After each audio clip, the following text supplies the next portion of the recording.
Le mage du Kremlin est l'histoire de Vadim Sourok, qui est l'homme qui a construit le système de pouvoir de Vladimir Poutine en Russie, et qui n'est ni un oligarque, ni un général des services secrets, mais plutôt un metteur en scène de théâtre d'avant-garde. Nous le rencontrons dans le Moscou bouillonnant des années 90 et il va en vérité nous raconter comment il est passé du théâtre à la réalité, mais sans véritablement changer de méthode. C'est-à-dire qu'il deviendra le directeur de la campagne électorale, de la première campagne électorale de Poutine en 2000.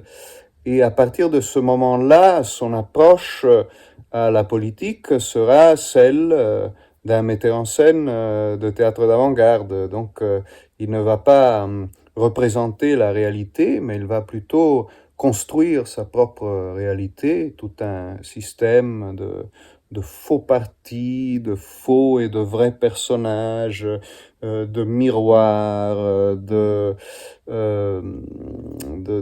fausses et vraies guerres, et qui va devenir un peu la base du système de pouvoir de Poutine en Russie. Poutine que tout le monde appelle dans le livre le tsar.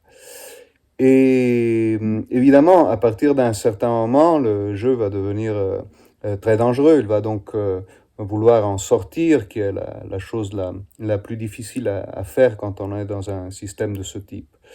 Et cette histoire, qui est assez incroyable, en réalité est basée sur un vrai personnage qui s'appelle Vladislav Surkov et qui est effectivement l'architecte du système Poutine au cours des années 2000, mais qui a écrit aussi en même temps un certain nombre de romans et de pièces d'avant-garde. C'est un personnage assez extraordinaire. J'ai été tenté pendant une phase de faire plutôt une biographie ou un essai sur lui, mais je me suis rendu compte que la matière était tellement romanesque et que la possibilité de présenter tout le système construit autour du Kremlin au cours de ces 20 dernières années, c'était beaucoup plus intéressant et peut-être plus amusant de le raconter sous forme romanesque, avec de vrais faux personnages et de vrais faux dialogues. C'est un livre sur la Russie et sur le système Poutine, mais c'est un peu un livre sur la façon dont fonctionne le pouvoir un peu partout. Les gens pensent que le pouvoir est un lieu de rationalité, alors que c'est le centre du pouvoir et le centre de l'irrationalité et de la folie. Et j'ai trouvé que l'instrument du roman était une bonne façon pour raconter ça. Alors, évidemment, la matière est assez sombre, mais je pense que le livre n'est pas si sombre que ça, parce que il y a deux choses peut-être qui le soulèvent un peu. D'abord, Sourok, le narrateur, est un personnage très ironique.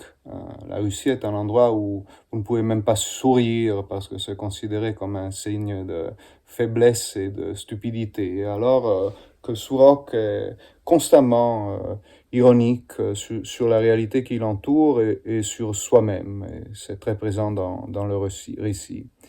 Et puis surtout, la philosophie d'un peu de tout le récit, c'est que une forme de pureté ne peut que naître de la corruption. Elle ne vient pas de l'absence du mal et de la corruption, mais elle vient plutôt du fait de traverser le mal et la corruption. Et donc, il y a dans ce livre un grand amour et une histoire d'amour, et il y a une conclusion qui n'est pas si sombre que ça.